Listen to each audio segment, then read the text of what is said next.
Bila subsidi membesar, siapa yang kena kecilkan bajet? Hari ini, angka yang nampak macam urusan akaunten boleh jadi urusan ruang menunggu hospital, makmal universiti dan dompet keluarga biasa.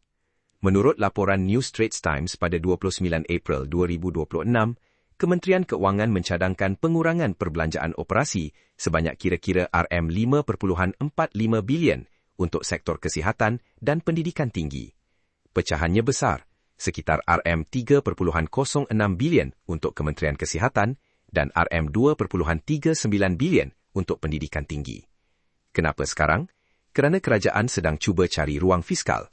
Laporan sama menyebut keperluan subsidi dijangka meningkat dengan ketara ketika harga tenaga, logistik dan risiko geopolitik menekan bajet negara. Dalam bahasa mudah, bila kos subsidi naik, kerajaan perlu cari wang dari tempat lain. Tetapi bila tempat itu hospital dan universiti, rakyat mula bertanya, jimat di atas kertas atau bayar lebih mahal di bawah? Kementerian Keuangan kata pemotongan ini menyasar perbelanjaan tidak kritikal. Perkhidmatan asas, termasuk kesihatan dan pendidikan, katanya akan terus berjalan. Tetapi kebimbangan datang daripada satu perkara. Perbelanjaan operasi bukan sekadar majlis atau perjalanan luar negara. Dalam sistem kesihatan, operasi boleh menyentuh ubat, alat, makmal, klinik, jadual pembedahan dan tenaga kerja yang sudah lama letih. Gallen Center memberi amaran potongan RM3.06 bilion kepada KKM boleh dirasai melalui prosedur tertangguh senarai menunggu lebih panjang, kekurangan ubat dan pekerja kesihatan yang semakin terbeban. Mereka juga mengingatkan, lebih 70% rakyat Malaysia bergantung kepada sistem kesihatan awam.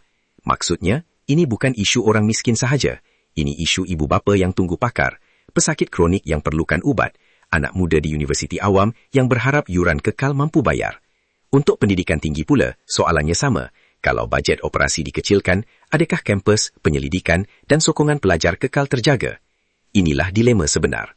Subsidi bantu rakyat hari ini, tapi hospital dan universiti bina daya tahan rakyat untuk esok.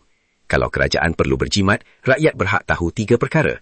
Apa yang dipotong, siapa terkesan dan bagaimana perkhidmatan penting dilindungi. Sebab dalam bajet negara, nombor bukan sekadar nombor.